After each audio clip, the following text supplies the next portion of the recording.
2009 Russia में Shanghai cooperation organisation की dialogue शुरुआत हुई।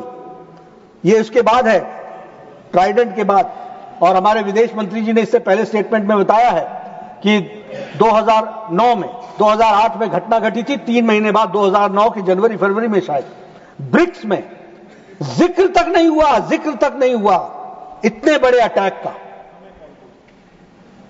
There was no discussion on, no reference to it.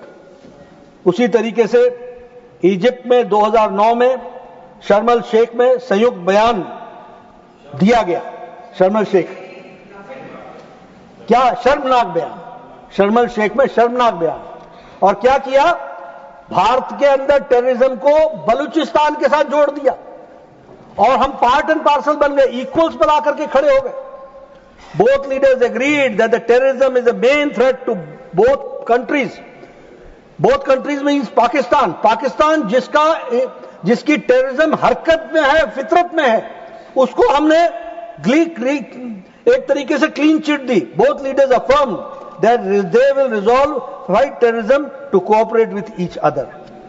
ये किस तरीके से चलता रहा उसका एक छोटा सा नमूना मैंने, क्योंकि हम पहलगाम को देखिए, अगर हम सिर्फ एक टुकड़े में समझने का प्रयास करेंगे नहीं होगा, हमको समझना पड़ेगा क्रोनोलॉजिकल ऑर्डर के तरीके से कि घटनाएं कैसे कैसे देश में चलती रही और पॉलिटिकल लीडरशिप कैसे कैसे रिस्पॉन्ड करती रही, इसको समझना पड़ेगा और इसको ध्यान में लेना पड़ेगा। और उस समय बलूचिस्तान पर, अदर एरियाज पर प्राइम मिनिस्टर ने क्या कहा, said that India was ready to discuss issues with Pakistan including the outstanding issues. अब ये ये पॉलिटिकल लीडरशिप है और एक political leadership prime minister Modi की है, जिसने कहा है टेरर और टॉक्स एक साथ नहीं चलेंगे। इसको हमको समझना है।